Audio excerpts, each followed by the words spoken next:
Se acabaron los tiempos en que yo te rogaba y ahora no quiero ni oírte inventar. Sigue el camino que llevas ingrata y no recuerdes que yo te adoré. Mientras que puedas gozar de la vida, solo tu nombre jamás recordaré.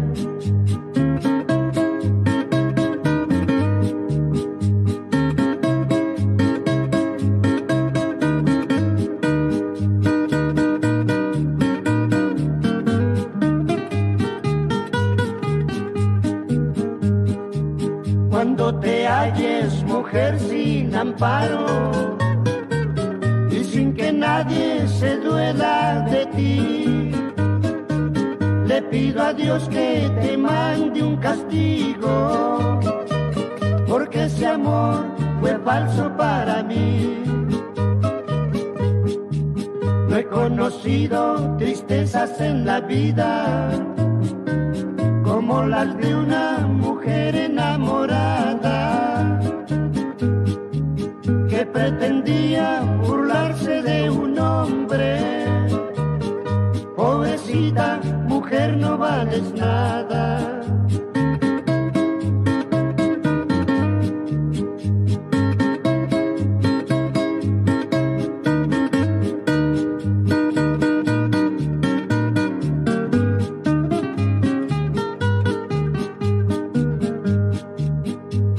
Maldigo la hora y el día en que te quise, y a nadie digas que fuiste mi mujer. Todo se acaba, mujer, en la vida, ese orgullo, esos goces y el placer.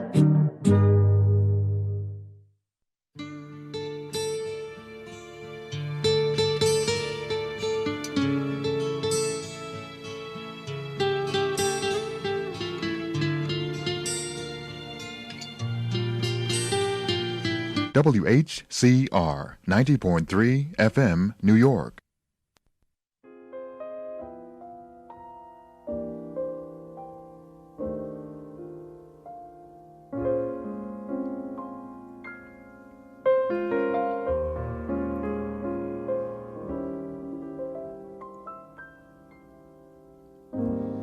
I took a trip on a train. I thought about you.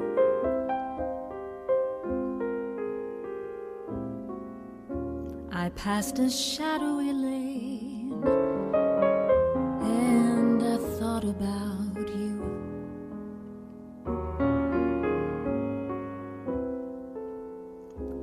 Two or three cars parked under the stars, a winding stream.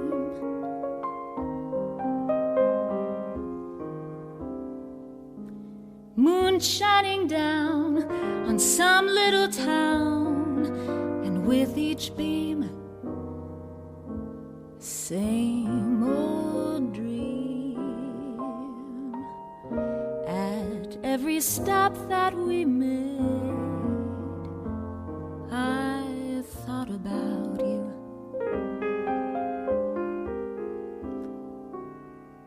And as I pulled down the shade,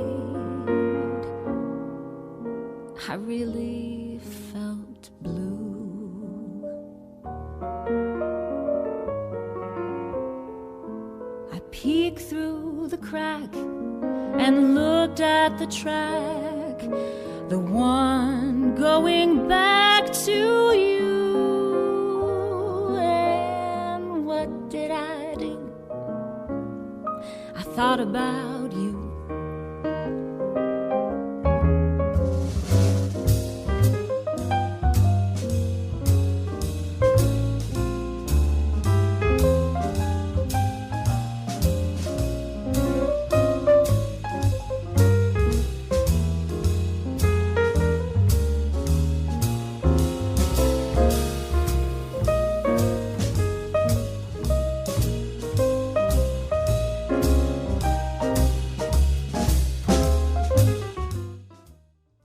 WHCR 90.3 FM, New York.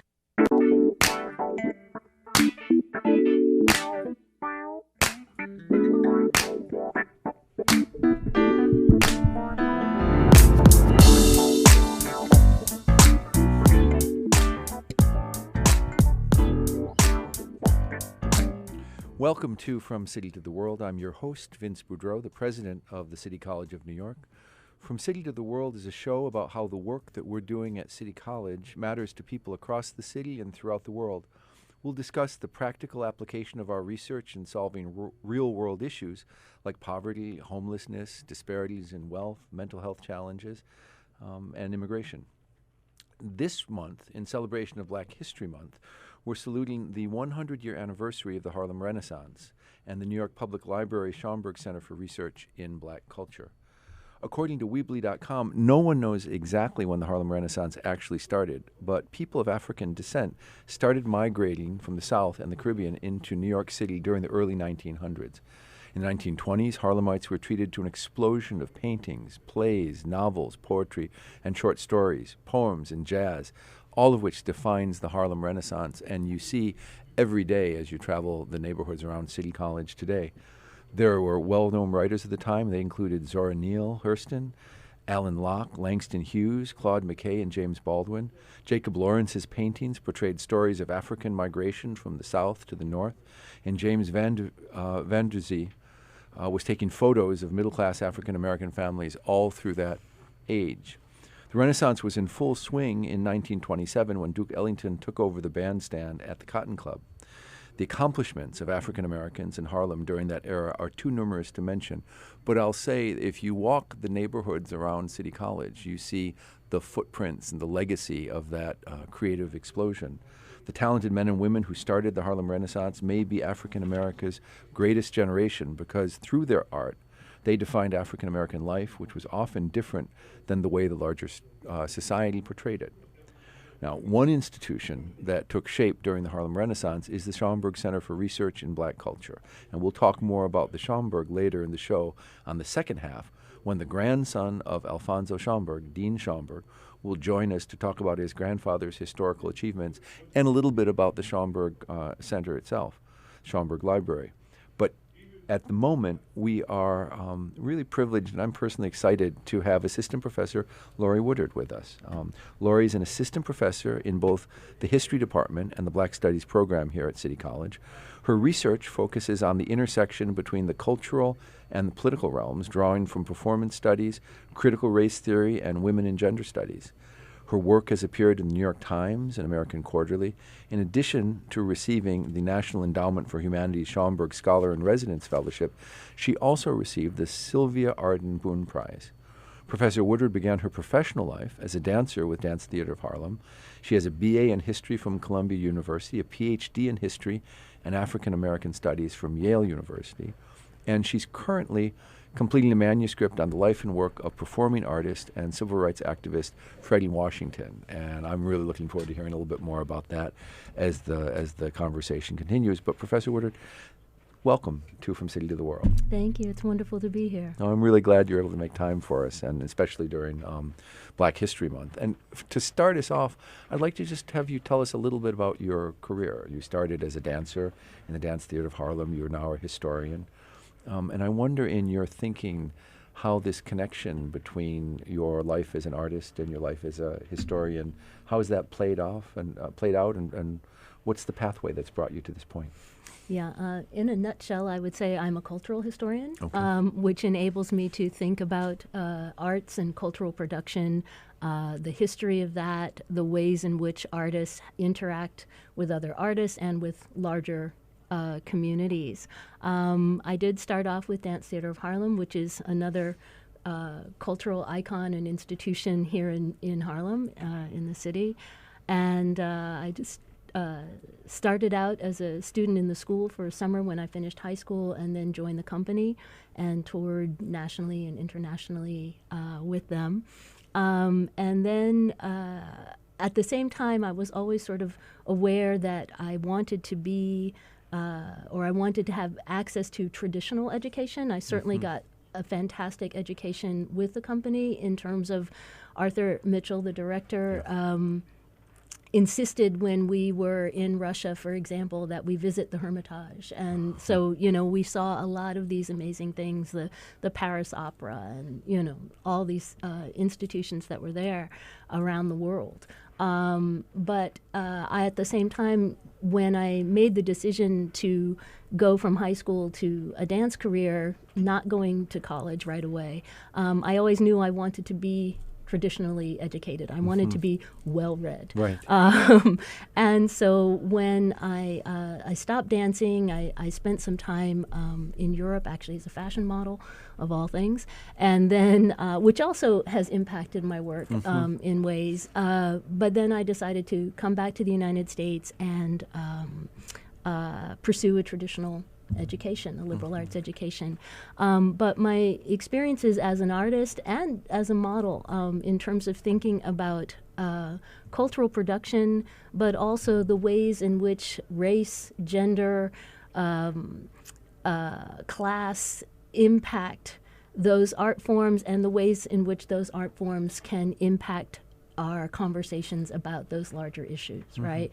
And so I do think a lot about artists as activists, but also even not just art as propaganda, but what I call politically informed or socially informed art. So that somebody like Freddie Washington, who is the subject of my research, was not somebody that was putting work out that was, specifically about, I want to change the way you think, but her presentation of African American humanity changed the way people thought. Right? It's funny. I early on in my academic career, I studied social movements, and one of the things I remember conversations, and this wasn't in the United States, it was in Southeast Asia, but the movements would have artists. Right. And I remember these debates about the autonomy of the creative vision. Is the artist, you used the word propaganda, is it the job of the artist to translate the movement's message in a way that's accessible? Or is it the job of the artist to do her art and assume that people will find the intersection between that vision and what the movement espouses? And I wonder, as you think about the people you've studied, is this something that they're wrestling with? Absolutely. W.E.B. Du Bois was famous for saying all art must and should be propaganda. Right. And he was absolutely clear about the fact that no black artists should create anything that had, didn't have a specific socio-political message involved. But at the same time, and that is a hotly contested. Langston Hughes, for example, is equally famous for saying, we don't care. We, the younger generation, we are going to present our art and ourselves as we are. I'm paraphrasing now, but if white people are happy, that's great. If they're not, too bad. If black people are happy, that's great. If not, too bad. So he was definitely about the truth of the individual artist, right? But at the same time, and this is kind of where Freddie Washington falls into it, when much of the world is not just contrasting your presentation of self, but are contrasting it with grotesque stereotypes, and using those stereotypes to justify political disenfranchisement, economic oppression, physical violence, right? They're using them, they're saying, the reason that we're lynching you is because you're a brute, right? And so here's a lot of pictures of you as a brute, right? Here's a lot of imagery, right? And so Du Bois was basically arguing that we have to combat that. But in a way, so was Hughes, in that by presenting the humanity of black life and culture, of black people, he was combating it, even though he didn't understand it or didn't express it as propaganda specifically, right? In a profoundly racist society, Exactly. the presentation of humanity is subversive. Exactly. Uh-huh. It's absolutely. Also, too, when you have centuries of oppression, I don't think that the majority of Black people internalized their inferiority the way that some narratives suggest. Mm-hmm. But at the same time, I think it was important to express to Black people the celebration of what was great about Black life and culture and the Black community. And I would argue that the Harlem or New Negro Renaissance is first and foremost about Black people speaking to Black people. Mm-hmm. And then it goes into this sort of wider conversation with mainstream America and, even arguably white supremacist America, the parts of it. Mm-hmm. So you, in just now, you used the phrase Harlem Renaissance and New Negro Renaissance. Mm-hmm. And in your writing, you distinguish between two movements. The Harlem Renaissance, which was primarily a cultural movement, although you can tell me I'm wrong about that, and the New Negro movement, which was primarily political, and then a kind of coming together of those two movements in what you call, and the words don't slide off the tongue, but the New Negro movement, which is both cultural and political. Is that right? And could you give us some background in that? Yeah, and I mean, that's kind of a historiographical argument that scholars have really talked about. Initially, people talked about it as the Harlem Renaissance, and then participants in the movement, as well as scholars of the movement, kind of realized, oh, wait, it's not just happening in Harlem. It's happening in D.C., and it's happening in Chicago, and it's happening in Kansas City, and, oh, it's even happening in L.A. And, so we can't really call it the Harlem Renaissance, even if Harlem was sort of understood as what James Weldon Johnson called the Negro Mecca, right? Mm-hmm. It was kind of the epicenter of the movement, but the movement was happening everywhere. Likewise, scholarship has said that, okay, there's this cultural flowering, the pinnacle of which was Alain Locke's anthology, The New Negro, Mm-hmm. right? And that contained literature and plays and poetry and, all this written text. But that doesn't come out until 1926. Arguably, at least 1920. I would even go so far back as to say, and as you pointed out, people are really unsure about exactly when the movement started. Yeah. But I would go back to 1915. The reason being is that is the death of Booker T. Washington. And when Washington died, it made a space for new ideologies, new strategies, new discourses, new individuals like W.E.B. Du Bois, right, who sort of stepped right in. And so that you also have 1915 as a huge surge in the Great Migration, right? And a big part of the Harlem New Negro Renaissance is, the movement of Black people from the rural South to the urban South, so from the outskirts to places like St. Louis or Kansas City, Raleigh, right? But then to the urban North and West, right? So the physical movement is hugely important. The scholarship also talks about the New Negro movement, which people have understood primarily as the activism, right? Social activism, political activism, labor activism, all of that, right? So fighting for the rights of Black people. But what we've recently sort of come to realize, right, because it's kind of been staring us in the face for a long time, but the scholarship has now said, oh, actually, these are not necessarily different people. There are artists and there are activists, but there are also artist activists. And those are the people that are involved in all of it, right? Freddie Washington is an artist activist. Langston Hughes is an artist activist, right? And so on the one hand, they're on stage, but on the other hand, they're on picket lines for desegregation of stores on 125th Street, for fair hiring of stores on 125th Street and throughout the neighborhood, right? So we're not now talking about the activism as being solely a part of the art. That, you know, Freddie Washington founded unions and Yes. organized. So let's talk about her. Yeah. What attracted you to her story?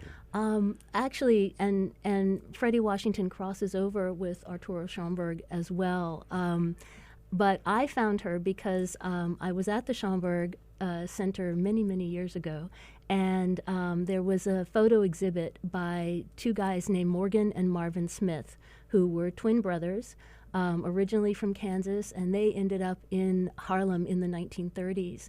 And they photographed everybody from Pablo Picasso to dancers at the Apollo, right? And kids on the street in Harlem, Black Beauty contests, Joe Louis, you know, just sort of Eleanor Roosevelt, everybody. And one of the people they photographed was a woman named Freddie Washington. And in the image, she's in a kind of a business suit. She has a houndstooth jacket on. It's kind of boxy, and you know, she looks like a business person, not like a movie star, right? But it was taken in 1937, and she was a movie star by then, right? She's most famous for the film Imitation of Life. For anybody who knows Imitation of Life, your experience may be like mine in that I was like, wait, I've seen Imitation of Life and I've never seen you. There are two versions, right? Freddie Washington's version comes out in 1934, and then there's another one that stars a woman named Susan Kohner. It's colorized, and it comes out in the 1950s. So that's why you may have seen Imitation of Life but never seen Freddie Washington. Okay. Yeah. Right. But anyway, so she was famous for that. She was really famous within the Black community and well known in mainstream America because of this film. And so I saw this exhibit and I looked at this photograph, and she's got this suit on, but she's also wearing an anti-lynching armband. And so you have this, you know, beautiful movie star woman with this very, you know, serious demeanor with this incredibly ugly symbol on her arm. And it's like, oh my God, who are you, right? You know, that all these things literally in this one image, artistry and activism are married, right? I mean, you can see it all right there. And so that's how I started out. That was my interest. I started looking for, back then you couldn't find, you know, things on YouTube and video and what have you. So I went searching at the Schomburg to find the film and to find out more about her. And yes, it turned out at the same time that that photograph was taken, she was also a founder and executive director of an organization called the Negro Actors Guild. And the Negro Actors Guild was basically a Depression-era relief organization in its origin, right? They raised money. Performing artists, the lives of performing artists are precarious at best, right? During the Depression, they're really teetering on the edge. And for Black artists, it's like, wow, right? You know? And so during the Depression, tours were collapsing, you know, in foreign countries, in other parts of America and stuff, and people were just stranded. This can happen even when it's not a depression. It can happen to mainstream, you know, performing artists, but it was really happening a lot. So they were raising money to try to rescue companies abroad. They were trying to pay rent for people. They were securing instruments. There's a narrative of a guy whose trumpet was stolen, and so they raised money to, you know, to get him a new trumpet. They were also very interested in memorial services. performing artists in particular have been very, very concerned about the legacy, right? And acknowledging the work that people before them did, as well as, sort of the ways it carries into the future. They were very, very clear about the fact that they were standing on the shoulders of others, right? And so they had these elaborate memorial services on Easter Sunday.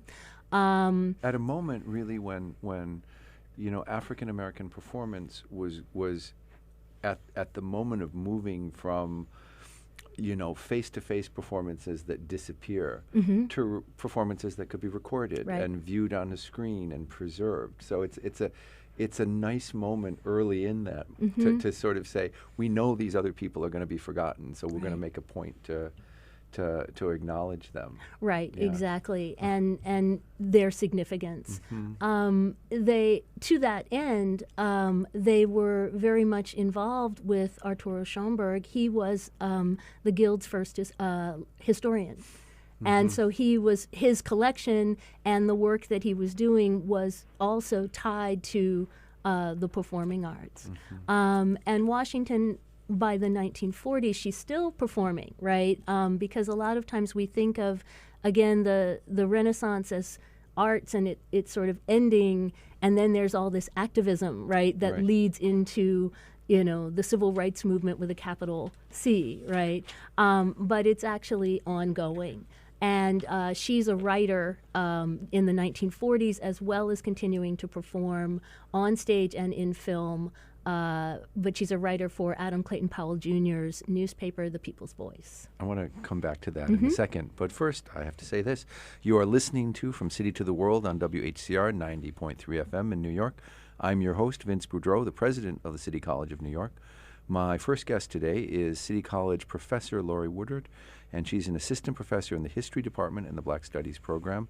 She is the recipient of the National Endowment for the Humanities Schomburg Scholar in Residence Fellowship, and we've been talking about the intersection between artistry and activism, and particularly with Freddie Washington. But one of the things that I'm struck by, and I this will be part of the conversation in the second half of the show as well, is that there are moments in American history, in American culture, where it seems like space collapses, and so you have, someone like Freddie Washington bumping into, within a 15, 20, 100 block radius, the greats of this major cultural movement.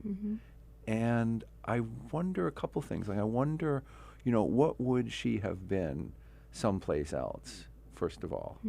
But second,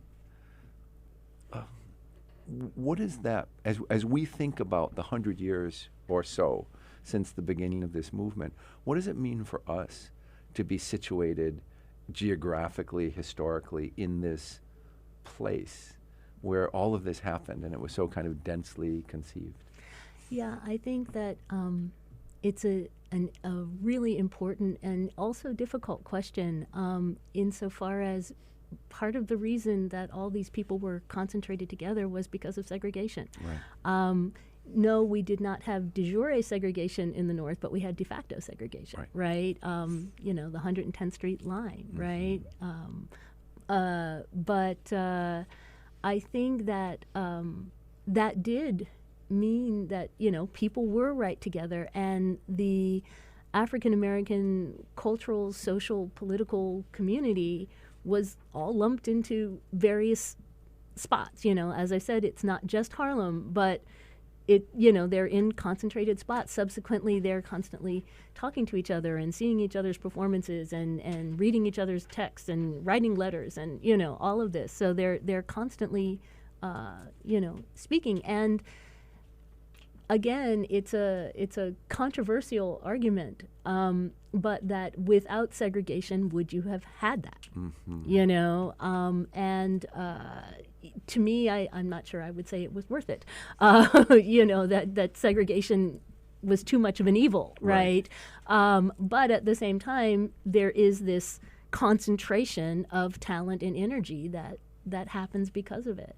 And again, even though it's not just in Harlem, Harlem is the epicenter, and being in this space not even a block, right? From I mean, we're just up the hill from the Schomburg Center. Right. I think is hugely important. You know, it is hallowed ground. Yeah. And I guess there's also a way in which, you know, throughout human history, the concentration of people's attention on a great evil is a spur to creativity. Again, it's not an argument for great evil, but it is a kind of testament to what we do as people that walk this earth when we're lucky, and when we have the right conditions as a way of countering evil. Yeah. It's interesting because it is said that slavery is the antithesis of art, meaning that if your mind and body are imprisoned, how can you possibly create art? By extension, you could say violence is the antithesis of art, and segregation is the antithesis of art, and racism and discrimination, and you know, all of it. But at the same time, within the African American community and other communities, all that oppression was the generator of tremendous art, right? It drives us to assert our humanity. In some ways, yeah. You If know, we can. when you're denied it, it's like, how do you express it? You know. Additionally, because education was denied to enslaved black people, was limited for so long, even though they were striving for it for so long. Subsequently, the African American community turns to other means of communication, right?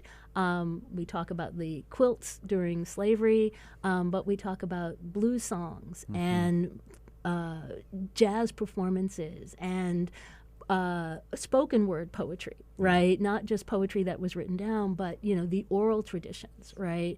The vernacular traditions, and that is a huge part of what makes the Harlem Renaissance, the New Negro Renaissance, so unique. But at the same time, there's a huge literary component, right? And of course, it's much easier, especially for scholars, to look at texts that are bound in books in repositories like the Schomburg Center, right? You can see them, you can touch them, you can, you know. Live performance, even though, yes, film is coming into it, it's like, well, how do you talk about the performances that there aren't any films of, right? And Freddie Washington, for example, did a lot of live performances, plays such as Mamba's Daughters or 1 Mile from Heaven is a film. Lysistrata, she did, but a bunch of different plays, Black Boy opposite Paul Robeson. And it's like, oh, how do you get at those things? And part of it is an interesting kind of triangulation, right? Where you're looking, most of them there are photographs, but you're looking at fan reviews, right? Critics' reviews, as well as fan mail, right? As well as what the artists themselves said, and you're kind of trying to sort of figure it out and understand the meaning of those performances, even when you can't actually see it again. I'm going to ask you an unfair question to end our first half hour, but as a historian, what's the most important thing you want people to carry away about Freddie Washington? What is it? You're in some sense, you've taken on the task of taking this artist activist legacy and presenting it to us. What's the jewel at the center of that effort? I think that African American women, African American female performing artists, are central to the larger movement. One of the things that scholars are thinking about and starting again, just like we've understood New Negro Renaissance as a melded term, we're also starting to think about the ways in which the New Negro Renaissance is a part of the larger Black freedom movement, right? And that African American female performers are central to it. We're going to take a quick break. When we return, Dean Schomburg, Alfonso Schomburg's grandson, will be in the studio with us, and we are lucky that Laurie Woodard is also going to stick around for the second half of the show. Don't go away. We'll be right back.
Am I? We are welcome back to From City to the World. I'm your host, Vince Boudreau, the president of City College of New York. The music you just heard was Harlem Blues by Carol Wolf and W.C. Handy Preservation Band. Handy's grandson, Carl, will be in conversation with Dean Schomburg at 6 p.m. today at the City College at Center for the Arts. And so we are pleased in the second half of the show to welcome Dean Schomburg, who has had a long, rich career as a journalist, has done really important work at the Schomburg Library, and as we have mentioned, is the grandson of Alfonso Schomburg, after whom the library is named. And first I want to tell you a little bit about the history of the Schomburg Center. According to nypl.org, that's the website of New York Public Library, the Schomburg Center was founded in 1925 and named a National Historic Landmark in 2017. Originally named the Division of Negro Literature, History, and Prints, today's Schomburg Center first won international acclaim in 1926 when the personal collection of Puerto Rican-born black scholar Arturo Alfonso Schomburg was added. Schomburg came to the United States in 1891 and was only 17 years old when he started collecting proof that people of color had made contributions to the advancement of societies worldwide. Arturo Schomburg amassed more than 5,000 books, 3,000 manuscripts, 2,000 etchings and paintings, and several thousand pamphlets in the library. He served as curator of the Division of Negro Literature, History, and Prints from 1932 until his death in 1938. In 1940, the division was renamed the Schomburg Collection of Negro Literature, History, and Prints in his honor. And then in 1972, the Schomburg Collection was designated as one of the research libraries of the New York Public Library and became the Schomburg Center for Research in Black Culture. Today, the Schomburg Center offers lectures, film screenings, research documents, and exhibitions that showcase the contributions of people of African descent in America and worldwide. It's also promoted the study and interpretation of the history and culture of people of African descent, and as we learned earlier, Professor Woodard has been a fellow at the Schomburg Center, and this is a center that we at City College continue to draw on in our research as well. It is located right here in Harlem at the corner of Lenox Avenue and 135th Street. In fact, by some reckonings, the Schomburg Center and City College bookend a pretty historic drive down 135th Street. And it was designed by Max Bond, who was for some time the dean of the City College School of Architecture, and our architectural center bears his name. So we have a deep investment in the Schomburg Center. Now let me tell you about our guest today, Dean Schomburg. Mr. Schomburg was born in Brooklyn, New York. He's the son of Alfonso Schomburg's seventh son, Carlos Placido Schomburg. He is a veteran journalist who's been had a successful career in television and radio. He was a radio news anchor for ABC Radio Network, headquartered in New York City, and a newscaster writer for the Wall Street Journal Radio Network. He was an announcer in New York City classical radio stations WQXR and WNCN. He was also the co-owner of a radio station in Altoona, Pennsylvania. Mr. Schomburg hosted a network television program called Black Perspectives on the News, which originated in WHYY-TV in Philadelphia and was carried by the Eastern Educational Network. He is a summa cum laude graduate from Fordham University, where he earned his bachelor's degree with a major in African and African American studies. And he also has a master's degree in communications and information services from Rutgers University with a concentration in media criticism. Dean Schomburg will be in conversation with Jay Johnson and Carlos Handy at 6 p.m. today at the City College Center for the Arts, and we'll tell you a little bit more about that almost immediately. Mr. Schomburg, welcome to From City to the World. We're really glad to have you. Thank you. Very nice to be here. All right. So you've done your homework, I see.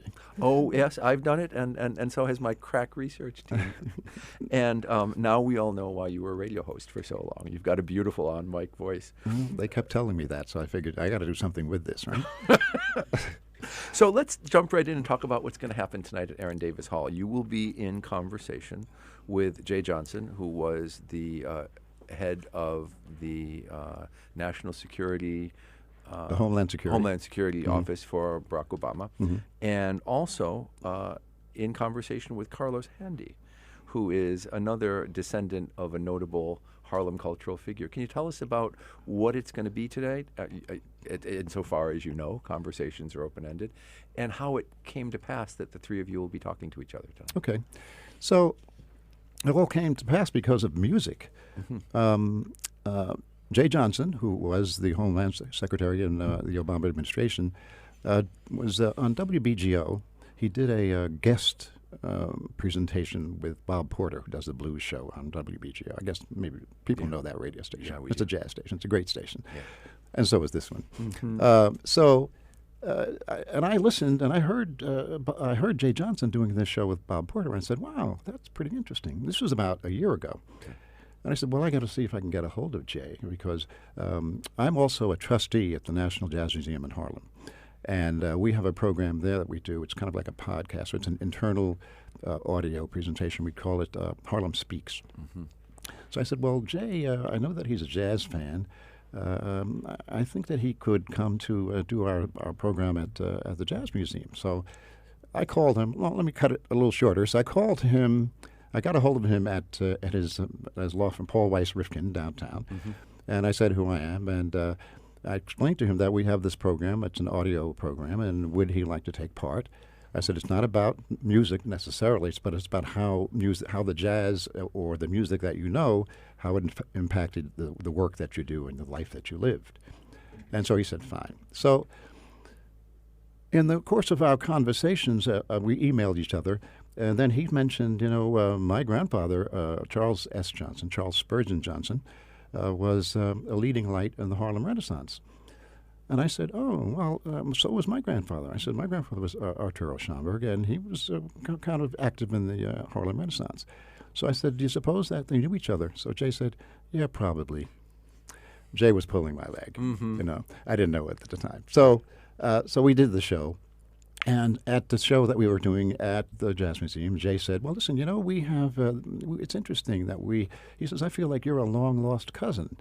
And I said, I feel the same. I'm so glad that we found each other. And he said, well, listen, we, for Black History, this was just this past October. Okay. So he said, for Black History Month, why don't we get together and do something, do a seminar, or it's a TV, radio, whatever. Let's do something about it. I said, okay, fine. So then I talked to Karen Witherspoon, who is your VP of Community and Cultural and Government Affairs. I think that's right? And she took the ball. I said, Jay and I would like to do something, and maybe we could do something at City College, because this is our home. This is our homeland. And Karen ran with the ball. And long story short, we're going to do the program tonight. Now, Carlos Handy, we were thinking about somebody else who might be, interested in being able to lend something to this program that we're going to do, because Carlos Handy is, of course, as you say, the grandson of W.C. Handy. So I couldn't find him, but I just Googled Carlos Handy, and I came up with this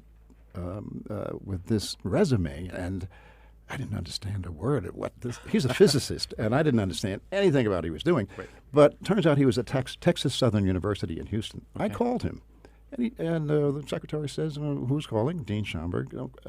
Okay, well, he talked to me, and I explained to what I was going to do. He says, "Oh, well, really?" I said, "Yeah, we're going to do a program up at City College. It's going to be February 19th, and maybe you could take part." He says, "Why, sure." And that was it. So we're all three going to congeal or collaborate this evening and do this program. It's going to be about the Harlem Renaissance, because we are the grandsons of the Harlem Renaissance, some of the major luminaries of the Harlem Renaissance. That's fantastic. I mean, first of all, I want to thank you for referring to City College as your homeland, because I can't tell you how that warms my heart to hear. But Laurie, this is also, I mean, it's kind of what I was talking about earlier, that we live in a space where the grandchildren of the great luminaries of the Harlem, people who bumped into each other and worked with each other and supported each other through can kind of have that same experience even today. And so we're I don't know how much different Harlem is today in that respect than it was back in the Harlem Renaissance. We're not thrown together because of segregation, but you walk through the institutions of Harlem, and you find, people who are creating art, people that are innovating, and the children and grandchildren of these extraordinary luminaries. I want to ask you what it's like to be, you've had your own life, your own career, your work in journalism. We've read through it, and yet you're also a kind of walking embodiment of this legacy. And I suspect you spend some time bumping into other walking embodiments of historical legacies. What's that like? Well, it's sometimes I can't believe who I am. Mm-hmm. I can't believe, how did this happen, that I was born to this family, and there was so much legacy that I had to embrace, and I had to try to explore and to let people know this is what this man, my grandfather, was all about. I was very proud of that, and I am very proud of that. Mm-hmm. So yeah, it's like it's a duty, and you have to embrace it, which I do, and it can be. It makes you understand that you know so little. Right? I wish that I knew more than I do, because people ask me all the time, especially about the personal part of my life and my interaction with Arturo Schomburg. And there was none, because Arturo Schomburg died in June of 1938. I was born in January of 1939. I'll give you 3 seconds to do the math. And wait, I'm still working on it. Got it. Thank you. So we never met. We never connected. Although I like to think that Arturo Schomburg knew I was coming. Mm-hmm. But if he didn't know it then, I'm sure he knows it now, because I've been working to make sure that his work is understood and appreciated, and it's important. So. But the thing about Arturo Schomburg, in terms of any personal relation I would have had with him, is non-existent. But I did know he had 7 sons and 1 daughter. Mm-hmm. I'm the son of his 7 sons, as you mentioned. My father was Carlos Placido Schomburg, and Dr. Handy's grandson is named Carlos as well. He calls himself Charlie now, but he was born in Havana, but he is also Carlos.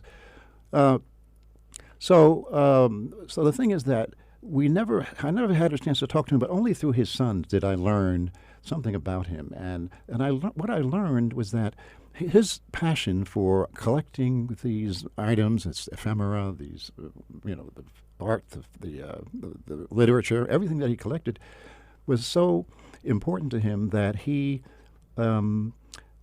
didn't pay a lot of attention to his sons. I would ask my Uncle Nat. In fact, I have if you're going to be there tonight, you're going to see a video that I did for WPIX, in which I talked to my Uncle Nat. And I said, well, what happened? What was it at the dinner table when you were sitting around? What was this conversation like? How did you guys interact with you and your dad? You and your dad? My Uncle Nat says he was never there. He was never there.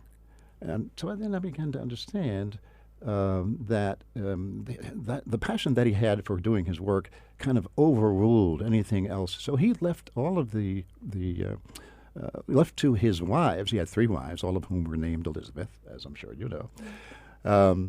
But he left the raising of his sons to his wives, and so there was never any real relationship, even amongst what they would call stepsons, because they never really got into a family mode. So that was one of the things that I learned about him. But it doesn't matter, In fact, there's some research now going on in which there's some question about whether the name Schomburg really belongs to him, or was it appropriated from a family with whom he lived or had some close connection.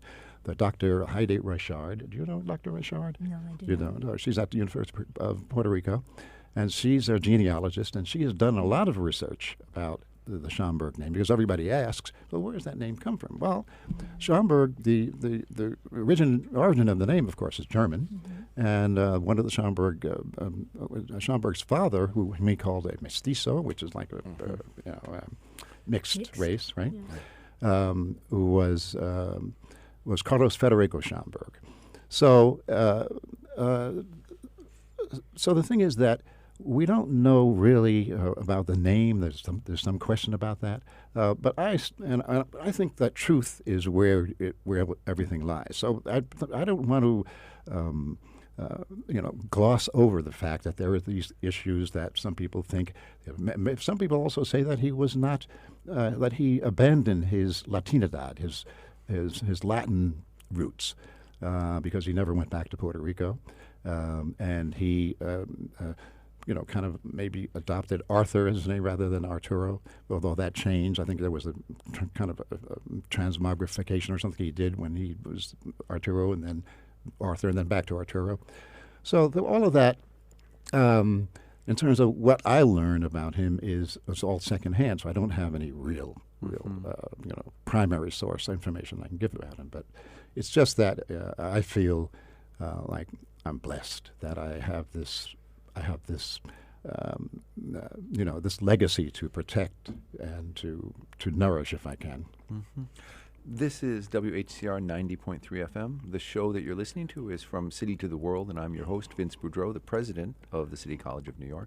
My guests today are Dean Schomburg, who is a veteran broadcast journalist and the grandson, as you just heard, of Arturo Alfonso Schomburg, and CCNY assistant professor Laurie Woodard. She teaches in the history department and in the Black Studies program, and we're delighted to have both of you here. I want to talk a little bit about the Latino African American legacies, because you have actually spent some of your time writing and lecturing in, I see you've given papers in Puerto Rico that sort of specifically talk about the relationship between Latino history and African American history in your grandfather's legacy. And I mean, where do you think that stands today when so much of our political and cultural discourse parses out the difference between Caribbean and African American and African and Latino? And can you talk about how you think about your grandfather's legacy in those terms? I can. So the whole idea that there was always a question when I was down. I think what you're referring to is when I was down at the University of Puerto Rico, and I did some presentations down there. And one of the things that happened that is said about him is that he abandoned his Puerto Rican roots. He abandoned his Latin his Latinidad, I guess is the best way to put it. But one of your colleagues Vanessa Valdez Yes. and Diasporic Blackness approached that in a very, very nice way, in a very unique way. And she defended Arturo Schomburg in a way that's because he didn't just abandon the Puerto Rican side of his life. He embraced the blackness of a U.S. of an American Negro, as they would say in those days. He embraced that, but he talked about a world. He talked about a diasporic kind of approach to what he was trying to collect and what we as people of color throughout this hemisphere and throughout the world, actually, what we had contributed and why we were and what we were all about. So I don't think that he was disparaging of his Puerto Rican heritage or roots. I think that he embraced it, but he was here in this country, and he saw that this is where the racism was. This is where there were big problems in terms of our relationship to the dominant culture, and he addressed that. I mean, when he first came here, he formed this group, Las Dos Antillas, right, the two islands, Cuba and Puerto Rico, and he wanted to make sure, or at least try to say that they were being dominated by Spain, and he wanted to get them released from that domination. So he worked on that as a 18 or 19-year-old. He was trying to do that. So the whole thing about the Latin side of Arturo Schomburg, it was in him, and it stayed in him, and it never left. And I think that he embraced his Latin heritage in a way that people probably maybe misunderstand. Mm-hmm. Mm-hmm. I have some experience having my last name associated with a cultural institution. In the South, there is a diaper rash cream called Boudreau's butt paste, and so I carry that legacy with me. I wonder, I want to ask this question of both of you, though. Lori, you've done some formidable research in the Schomburg Center. Dean, you've spent a good part of your life building up and curating and stewarding the legacy of this fantastic research and cultural center that happens to bear your last name. Can you both talk to me in Black History Month what it means to have used, to be affiliated with this treasure in Harlem? Give you the last word, and I'll just say very quickly that without the Schomburg Center, I don't think I would have a professional life.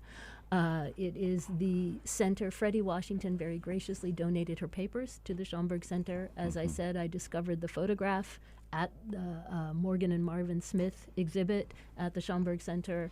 It is an intellectual, cultural, social, political juggernaut. It is everything in terms of African diasporic identity, research, life, identity. So I go back to there was a writer, an author, Neil Portman. He was in New York City. I think he was in Brooklyn. Yeah. He wrote several books, and they were kind of self-help books. And one of his books in 1982, I forget the title of the book, but one of the things he said that sticks with me now is that children are the messages we send to a time we will not see. And that's so important, right? And so I think of me, and I think of Jay Johnson, and I think of Carlos Handy, Dr. Handy.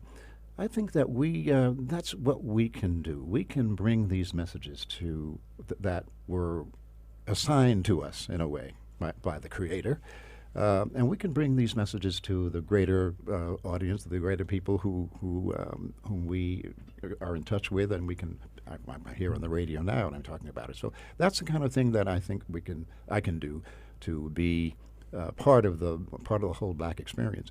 I'm unique in that sense, but but we all have the same we all have the same direction, right? We have to send messages that we have to deliver messages that were sent to us, and I think that's what I try to do.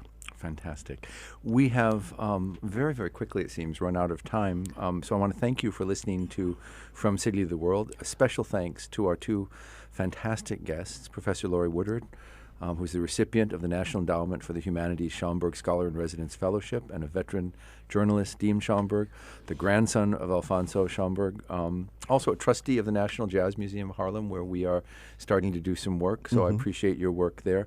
I want to remind everybody that at 6 p.m. today here at City College, at the City College Center for the Arts, in our Aaron Davis Hall, the conversation that Dean Schomburg has been talking about will take place, and it's moderated by the great Jonathan Capehart. So it should be a really terrific night. Dean Schomburg will be in conversation with former Homeland Security Secretary Jay Johnson, who's also the grandson of the former president of Fisk University, Charles Spurgeon Johnson, and Carlos Handy will also be in the conversation. We've heard that he's a physics professor at Clark Atlanta University, and now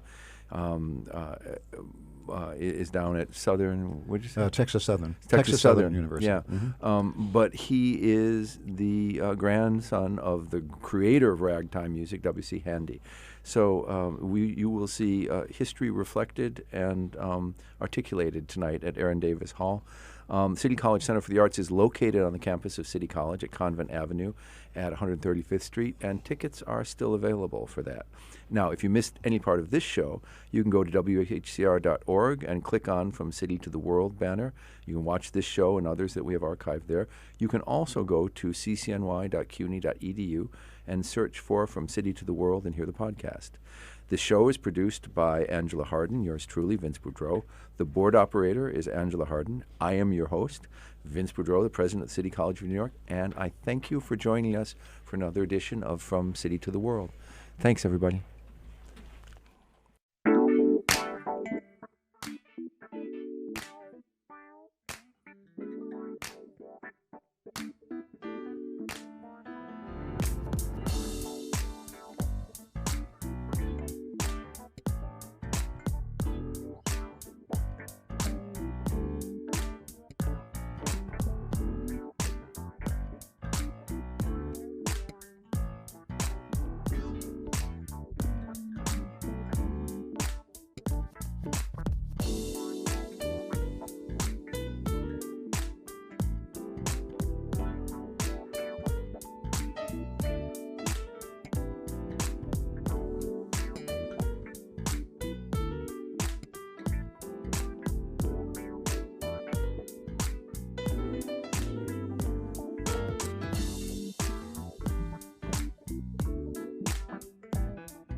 Since I've been working with the guys, I've found that it's given them something to cling to. They know that the outside hasn't forgotten them. And now that we have showed them that there are people out there that are really pulling for them, they've told me that they've talked to the other inmates and told them that the outside has not just closed the door to them.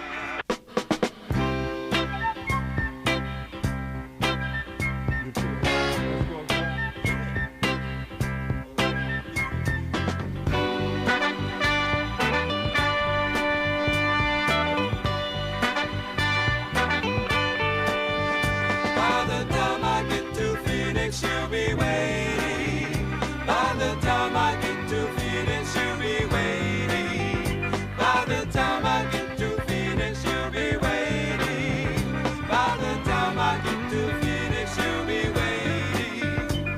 By the time I get to Phoenix, she'll be rising. And I know she'll probably find the note I left hanging on her door. Then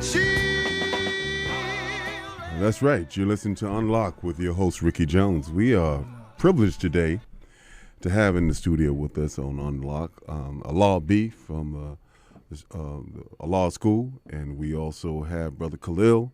We've had him a number of times, and I'm going to let the brothers introduce themselves and talk about what programs they are affiliated. Law B, you start with you, sir. Peace. Thank you for having me on your show. And I was introduced, my name is Law B.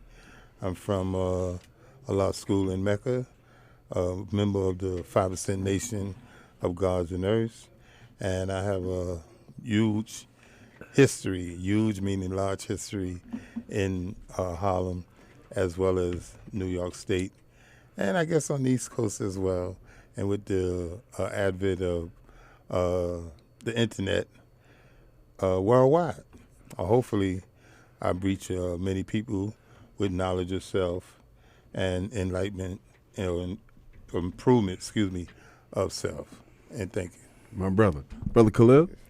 Yeah, speaking of Brother Khalil, this a brother in the community for humanity, for freedom, justice, and equality. I go to institutions, hospitals, to nursing homes, and wherever I'm called out to come, I come out for the people, because I'm in for the community. Thank you. Now, my brother, Allah B, you mentioned that you're part of the 5% Nation. What is the 5% Nation about? Well, the 5% Nation, as it's often called, is actually the 5% Nation of Gods and Earths. And we are poor righteous teachers who actually do not believe in the teachings of wickedness, devilishment, and unrighteousness. And we does and do teach freedom, justice, and equality to all human families of the planet Earth. We say that we are not anti-white nor pro-black, that we are for righteousness, and we actually against unrighteousness. And righteousness, as you know, the root word of righteous is right. So we for right doing people as well as right doing actions. And right is based upon doing things kind of precise, right and exact. So we deal with supreme mathematics as we recognize it as being a universal language that is applicable to everything in existence. And as you know, mathematics don't lie. It has never told a lie, and it either is right and exact, or either someone may be applying things wrong and in error, but that stays as an error until it is corrected with the proper application.